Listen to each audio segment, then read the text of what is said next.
जो हमने देखना है वो देखना है जब हम किसी भी चीज़ पे लोड डालते हैं। जनरेटर पे ख़ास तौर पे जनरेटर की बात करेंगे। जनरेटर पे जब लोड डालते हैं तो उसका पावर फैक्टर क्या होता है।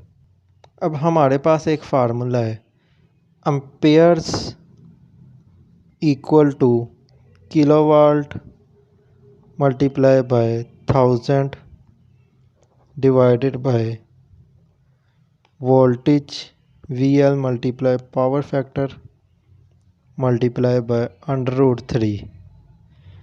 अब इसके अंदर हमारे पास VL क्या है। VL जो हमारे पास है लाइन वोल्टेज, ये दो फेजेस के दरमियान में होता है।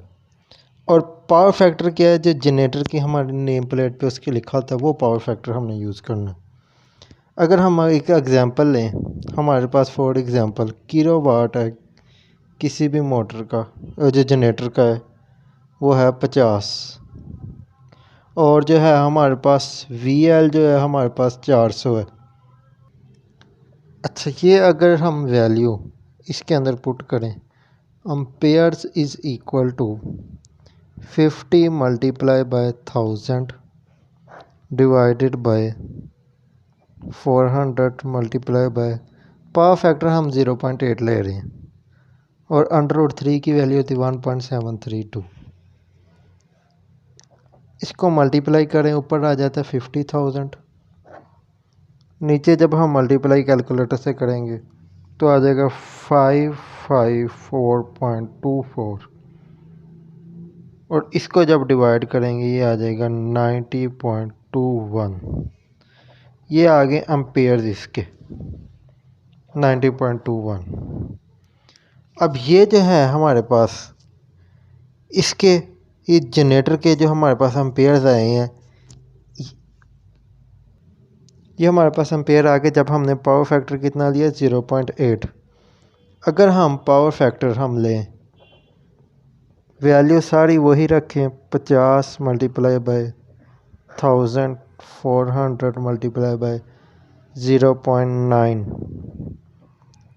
अगर ये वैल्यू लें हम लोग तो फिर क्या होगा, 50,000 623.52 80 एम्पेयर, ये 80 एम्पेयर आ जाएगा इसका।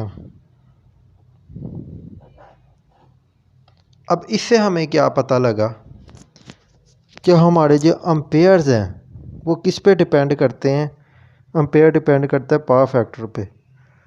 एम्पेयर कम होएंगे तो पावर फैक्टर ज़्यादा होगा, जब पावर फैक्टर कम होगा तो एम्पेयर ज़्यादा होंगे। अब पावर फैक्टर 0.8 था तो एम्पेयर 90 थे, पावर फैक्टर हमने 0.9 बढ़ाए हैं तो एम्पेयर कम हो गए।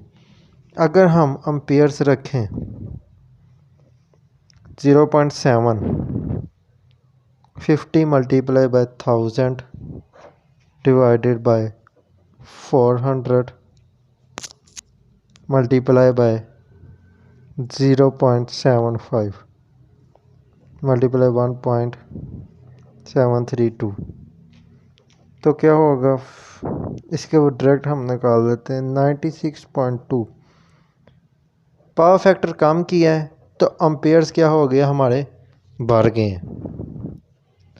अब जो हमारे पास जो दूसरी एक और हम बात करते हैं, जो इसके जो होते हैं, जो जनरेटर का हमारे पास कनेक्शन होता है वो हमारे पास इस तरह होता है कुछ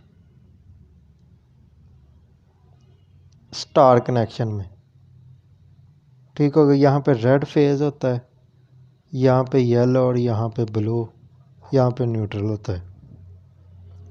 ये स्टार में होता है हमारे पास। एक फेज़ के अंदर, एक फेज़ में करंट को क्या कहते हैं, करंट फ्लो हो रहा हो उसको फेज़ करंट कहते हैं। जब ये दो मिल जाएंगे, दो फेजेस में करंट फ्लो हो रहा हो, उसको हम क्या कहते हैं, लाइन करंट कहते हैं। इसी वजह से हम कहते हैं जो हमारे पास फेज़ करंट होता है वो इक्वल टू होता है लाइन करंट। जैसे कि अब हमारे पास जो पहली दफ़ा जो आए थे हमारे पास 90 एम्पेयर्स आए थे, ये 90.2 पॉइंट ये हमारे क्या है, लाइन और फेज़ करंट दोनों इसको हम कहेंगे।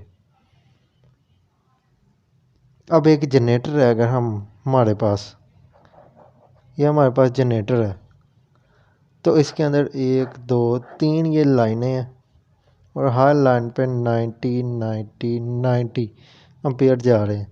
इसका ये कोई नहीं मतलब कि इस तीनों को हम टोटल करेंगे।